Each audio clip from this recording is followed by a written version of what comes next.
ଗୋଟିଏ ଦିନ ମିଟୁ ଶୁଆ ଜଙ୍ଗଲରୁ କାଠ ନେଇ ଘରକୁ ଆସୁଥିଲା। ବାଟରେ ଆସିଲା ବେଳେ ସେ ଗୋଟେ ନୀଳ ରଙ୍ଗର କମ୍ବଳ ତଳେ ପଡ଼ିଥିବାର ଦେଖିଲା। ଆରେ ଏତେ ଭଲ କମ୍ବଳ ଏଠି କିଏ ଛାଡ଼ିକି ଚାଲିଗଲା? ସେ ଇଆଡ଼େ ସିଆଡ଼େ ଦେଖିବାକୁ ଲାଗେ, କିନ୍ତୁ ସେଠି କେହି ବି ନଥିଲେ। ଯାଉଛି ଏ କମ୍ବଳକୁ ଘରକୁ ନେଇକି ଯିବି, ଶୀତରେ କାମରେ ଆସିବ। ମିଟୁ ସେ କମ୍ବଳ ନେଇ ଘରକୁ ଯିବାକୁ ଲାଗିଲା। ଆରେ ଏ କମ୍ବଳ ତମେ କୋଉଠୁ ଆଣିଲ? ଆରେ ପିଙ୍କି, ଏ କମ୍ବଳ ରାସ୍ତାରେ ପଡ଼ିଥିଲା, ମୁଁ ତାକୁ ଆଣିଲି ହେରି। ତମର କ'ଣ ମୁଣ୍ଡ ଫୁଣ୍ଡ ଖରାପ ନା କ'ଣ? କାହାର ବୋଲି କାହାର କମ୍ବଳ ଘରକୁ କ'ଣ ଆଣୁଛ? ଯଦି କ'ଣ ହେବ? ଆରେ କମ୍ବଳ ଆଣିଲି ହେରି, ସେଥିରେ କ'ଣ ହେବ? ତମେ ଚିନ୍ତା କରନି, କିଛି ହବନି। ଏଇଟା ମୁଁ ଆଜି ଘୋଡ଼ି ହେଇକି ଶୋଇବି। ଏହା କହି ମିଟୁ ଘର ଭିତରକୁ ଚାଲିଗଲା। ରାତିରେ ମିଟୁ ସେ କମ୍ବଳକୁ ଘୋଡ଼ି ହେଇକି ଶୋଇଲା। ରାତି 12ଟା ଯେମିତି ହେଲା, ସେ କମ୍ବଳ ଟିକେ ଟିକେ ହଲିବାକୁ ଲାଗିଲା। ମିଟୁକୁ ଜୋରେ ନିଦ ହେଇଥିଲା। ତାପରେ ଧୀରେ ଧୀରେ ସେ କମ୍ବଳ ମିଟୁ ସହ ଉଡ଼ିବାକୁ ଲାଗିଲା, ଆଉ ଘର ବାହାରକୁ ଯିବାକୁ ଲାଗିଲା। ତାପରେ ସେ ମିଟୁକୁ ଉଡ଼େଇ ନେଇ ଘନ ଜଙ୍ଗଲ ଭିତରକୁ ଚାଲିଗଲା। ମୋର ଆଉ ଗୋଟେ ଶିକାର ଆସିଲା ହେରି। ସକାଳୁ ଉଠି ପିଙ୍କି ଦେଖିଲା ମିଟୁ ଘରେ ନାହିଁ। ମିଟୁ ମିଟୁ, ତମେ କୁଆଡ଼େ ଗଲ? ତମେ କୁଆଡ଼େ ଗଲ? ସେ ଘର ସାରା ଖୋଜିଲା, କିନ୍ତୁ ତାକୁ କୋଉଠି ବି ପାଇଲା ନାହିଁ। ମା ମା, ବାପା କାହାନ୍ତି? କେଜାଣି ପୁଅ, ରାତିରେ ତ ଆମ ପାଖରେ ଶୋଇଥିଲେ, ଏବେ ସକାଳୁ ଦେଖିଲା ବେଳକୁ ଘରେ ନାହାନ୍ତି। ସେମାନଙ୍କ ଗହଳି ଶୁଣି ମିନୁ ଚଢ଼େଇ ସେଠାକୁ ଆସିଲା। ଆରେ କ'ଣ ହେଲା ପିଙ୍କି ଭାଉଜ, କ'ଣ ପାଇଁ ଏତେ ଜୋରେ ଗହଳି କରୁଛ? ରାତିରେ ମିଟୁ ଆମ ପାଖରେ ଶୋଇଥିଲେ, ସକାଳୁ ଦେଖିଲା ବେଳକୁ ସେ ଘରେ ନାହାନ୍ତି। ଏବେ ମୁଁ କ'ଣ କରିବି? କୋଉଠି ତାଙ୍କୁ ଖୋଜିବି? ରାତିରେ ମିଟୁ ଭାଇ କୁଆଡ଼େ ଯାଇନାହାନ୍ତି ଟି? ନା, ସେ କୁଆଡ଼େ ବି ଯାଇନାହାନ୍ତି। ଏମିତି 2 ଦିନ ବିତିଗଲା। କାଳୁ କାଉ ବି ବାଟରେ ଆସୁଥିବା ବେଳେ ସେ କମ୍ବଳକୁ ପଡ଼ିଥିବାର ଦେଖିଲା। ଆରେ ବା, କେତେ ଭଲ କମ୍ବଳ ହେଇଛି, ଯାଉଛି ୟାକୁ ନେଇ ରାତିରେ ଘୋଡ଼ି ହେଇକି ଶୋଇବି। ଏହା କହି କାଳୁ ସେ କମ୍ବଳକୁ ଘରକୁ ନେଇକି ଗଲା, ଆଉ ରାତିରେ ଘୋଡ଼ି ହେଇକି ଶୋଇଲା। ରାତି ଯେମିତି ବେଶୀ ହେଲା, ସେ କମ୍ବଳ ହଲିବାକୁ ଲାଗିଲା, ଆଉ ତାକୁ ଉଡ଼େଇ ନେଇ ଚାଲିଗଲା। ଏମିତି ସବୁଦିନ ପକ୍ଷୀମାନେ ଗାୟବ ହେବାରୁ ଜଙ୍ଗଲରେ ସମସ୍ତେ ବହୁତ ଡରିଗଲେ। ସନ୍ଧ୍ୟା ହେଉ ହେଉ ସମସ୍ତେ କବାଟ ବନ୍ଦ କରିଦେଉଥିଲେ। ତୁ ଆମକୁ ଏଠାକୁ କ'ଣ ପାଇଁ ଆଣିକି ଆସିଛୁ? ଆମେ ତୋର କ'ଣ କରିଛୁ? କାରଣ ତମମାନଙ୍କ ଦ୍ୱାରା ମୁଁ ମୋର ଶକ୍ତିକୁ 2 ଗୁଣ କରିବି। ଆମେ ତୋର କିଛି ବି କାମରେ ଆସିବୁନି, ଆମକୁ ଦୟାକରି ଛାଡ଼ିଦେ। ଆମ ପରିବାର ଆମ ପାଇଁ ବହୁତ ଚିନ୍ତାରେ ଥିବ। ପୂର୍ଣ୍ଣିମା ରାତିରେ ମୁଁ ତମମାନଙ୍କ ଦେହରୁ ସବୁ ଶକ୍ତି ନେଇଯିବି, ଆଉ ମୁଁ ଏ ଦୁନିଆରେ ସବୁଠୁ ଶକ୍ତିଶାଳୀ ହେଇଯିବି। ତାପରେ ମତେ କେହି ବି ହରେଇ ପାରିବେନି। ତୁ କେବେ ବି ସଫଳ ହେଇପାରିବୁନି। ଦେଖିବା କିଏ ମତେ ରୋକିବ। ଏହା କହି ଡାହାଣୀ ସେଠାରୁ ଅଦୃଶ୍ୟ ହେଇଗଲା। ସବୁ ପକ୍ଷୀ ବହୁତ ଡରିକି ଥିଲେ। ସକାଳୁ ସବୁ ପକ୍ଷୀ ପେଚା ତାନ୍ତ୍ରିକ ପାଖକୁ ଯିବାକୁ ଲାଗିଲେ, ଆଉ ଯାଇ ତାକୁ ସବୁ ଘଟଣା ବିଷୟରେ କହିଲେ। ମୁଁ ମୋ ଧ୍ୟାନ ବଳରେ ଜାଣିପାରିଲି ଏ ସବୁ କିଏ କରୁଛି। କିଏ କରୁଛି ବାବା? ଏ ସବୁ ଗୋଟେ ଡାହାଣୀ କରୁଛି। ସେ ପୂର୍ଣ୍ଣିମା ରାତିରେ ପକ୍ଷୀମାନଙ୍କୁ ମାରି ସେମାନଙ୍କର ଦେହରୁ ଶକ୍ତି ନେଇ ବହୁତ ଶକ୍ତିଶାଳୀ ହେବାକୁ ଚାହୁଁଛି। ତାହେଲେ ଆମେ ତାକୁ କେମିତି ରୋକିବା? କିଛି ତ ଉପାୟ ଥିବ। ଉପାୟ ବହୁତ ସହଜ। ତମେ ଆଜି ରାତିରେ ସମସ୍ତେ ନିଆଁ ହୁଳା ଧରି ମୋ ସହ ଜଙ୍ଗଲ ଆଡ଼କୁ ଯିବ। ତାପରେ ମୁଁ ଯାହା କହିବି ସେୟା କରିବ। ଠିକ ଅଛି ବାବା। ତାପରେ ରାତିରେ ସବୁ ପକ୍ଷୀ ମିଶି ପେଚା ତାନ୍ତ୍ରିକ ସହ ଡାହାଣୀର ଗୁମ୍ଫା ଆଡ଼କୁ ଗଲେ।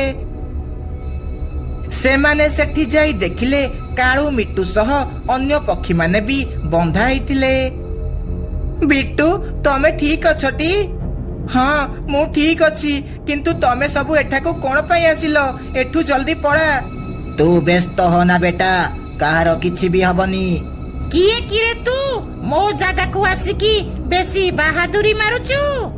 ଏହା କହି ଡାହାଣୀ ସେଠାରେ ପ୍ରକଟ ହେଲା।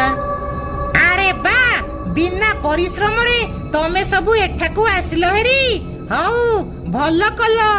ଏବେ ମତେ ଶକ୍ତିଶାଳୀ ହେବାରୁ କେହି ବି ରୋକି ପାରିବେନି। ସେମିତି ତୁ ସ୍ୱପ୍ନ ଦେଖୁଥା ଡାହାଣୀ। ମୁଁ ଥାଉ ଥାଉ ତୁ ତୋର ଭୁଲ କାମରେ ଜମାରୁ ସଫଳ ହେଇପାରିବୁନି।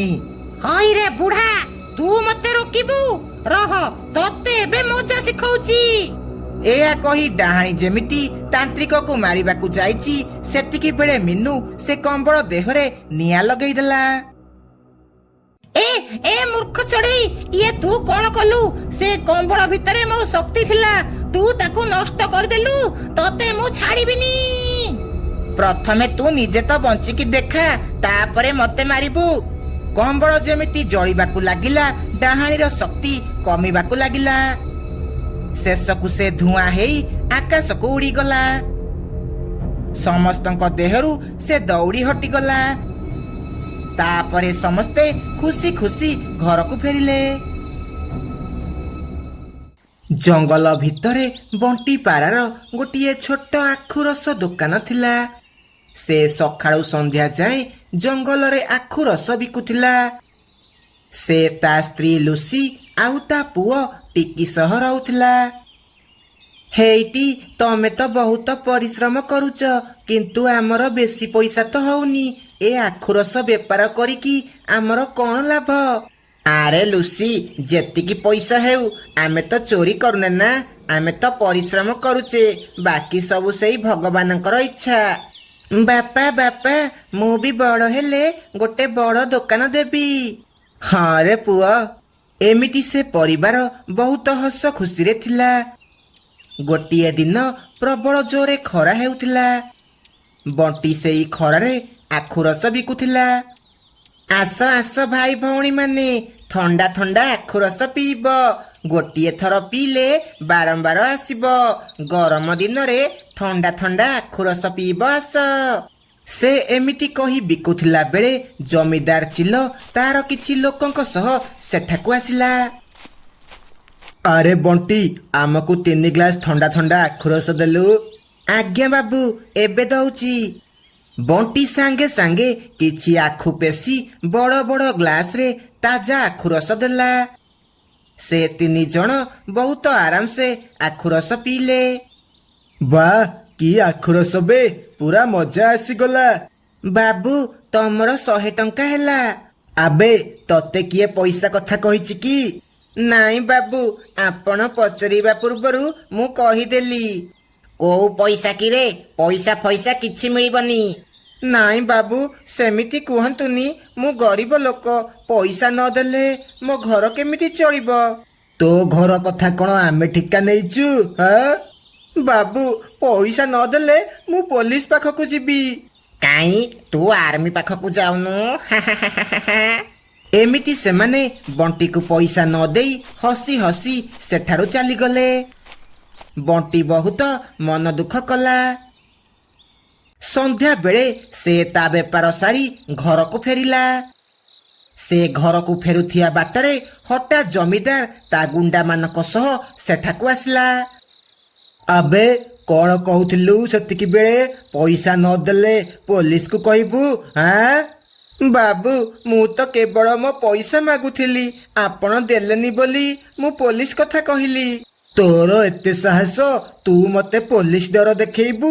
ଆବେ ଦେଖୁଛ କଣ, ବାଡାବେ ତାକୁ। ଜମିଦାର ଚିଲ କଥା ଶୁଣି ତା ଗୁଣ୍ଡା ମାନେ ବଣ୍ଟିକୁ ଜୋରେ ଜୋରେ ବାଡେଇବାକୁ ଲାଗିଲେ। ଆଉ ତାକୁ ନେଇ ପାହାଡ ତଳକୁ ଫୋପାଡ଼ି ଦେଲେ। ଆଉ ସେଠାରୁ ଚାଲିଗଲେ। ବଣ୍ଟି ମରିଗଲା ପରେ ଗୋଟେ ଭୟଙ୍କର ଆତ୍ମା ହେଇଗଲା। ଆଉ ସେଇ ଜାଗାରେ ଆଖୁ ରସ ବିକିବାକୁ ଲାଗିଲା। ଆସ ଆସ ପକ୍ଷୀ ମାନେ, ଥଣ୍ଡା ଥଣ୍ଡା ଆଖୁ ରସ ପିଇବ ଆସ। ସବୁଦିନ ରାତି 12ଟା ପରେ ସେ ଦୋକାନ ଦେଖାଯାଉଥିଲା। ବଣ୍ଟିର ଆତ୍ମା ଆଖୁ ରସ ବିକୁଥିଲା। ଆଉ ସକାଳୁ ସେ ଦୋକାନ କୁଆଡ଼େ ଗାୟବ ହେଇଯାଉଥିଲା। ଏମିତି କିଛି ଦିନ ବିତିଗଲା।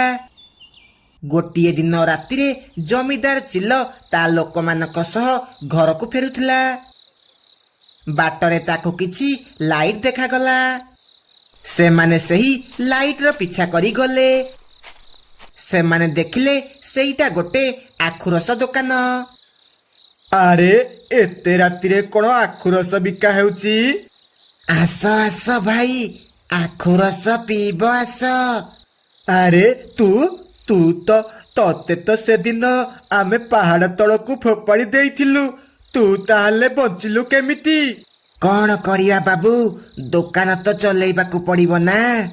ହଠାତ୍ ତା ମୁହଁ ବହୁତ ଭୟଙ୍କର ହେଇଯାଏ। ଆଉ ସେ ଜୋରେ ଜୋରେ ହସିବାକୁ ଲାଗେ।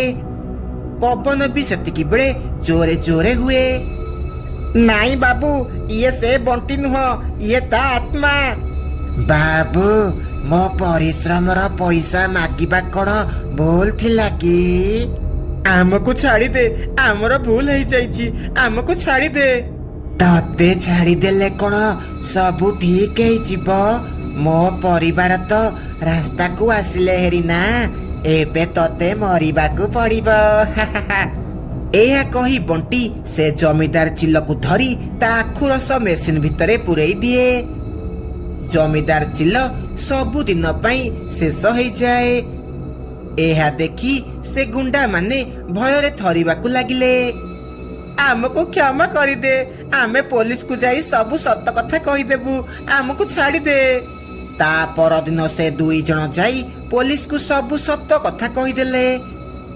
ତାପରେ ପୋଲିସ ସବୁ ସତ କଥା ପତା କରି ସେମାନଙ୍କୁ ଆରେଷ୍ଟ କଲା। ଏମିତି ବଣ୍ଟିର ଆତ୍ମାକୁ ନ୍ୟାୟ ମିଳିଲା। ଆଉ ସେହି ଦିନଠୁ ରାତିରେ ଆଉ ସେ ଦୋକାନ ଦେଖାଗଲା ନାହିଁ।